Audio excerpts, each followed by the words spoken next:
Tapos meron dito sa 5 piso, PSP coin series, 5 piso coin. Tapos ito yung observe niya sa mukha ni Emilio Aguinaldo.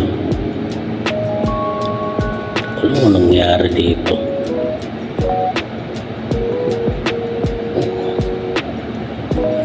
Ayan, comment lang kung ito ay error o hindi. At talagang ito ay... Pero sa kanyang para hindi naman sa kinaskas. Walang ba kung paano nangyari dito.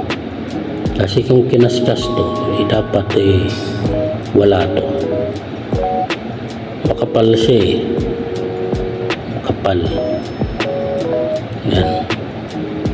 Pati na rin pagdating dito, hindi naman siya talagang normal lang siya. Parang kinanalan o ano. Alam kung error ba to o ano. Kasi gulat lang din ako kanina nung makita ko to.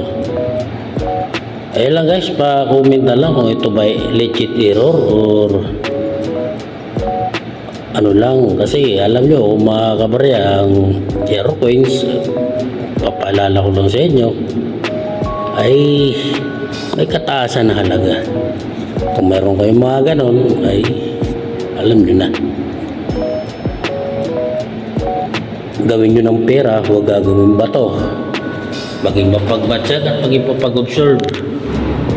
At kung meron kayong mga ganon na barya, magtatanong ang kolektor kung magkano ang asking price nyo.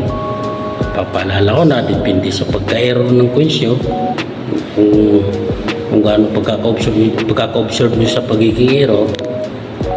Meron ako siyang nakita yung 2009 na error coin siya. Ang pagka-error niya nasa loob ng inner circle ng cogwheel, malapit sa logo ng ating pambansang watawat. May nakasulat doon na parang letter P ay naipost sa Facebook at saka sa eBay market ay nagkakalaga ng 35,000. Alam mga kabarya, at kung meron kayong mga ganong barya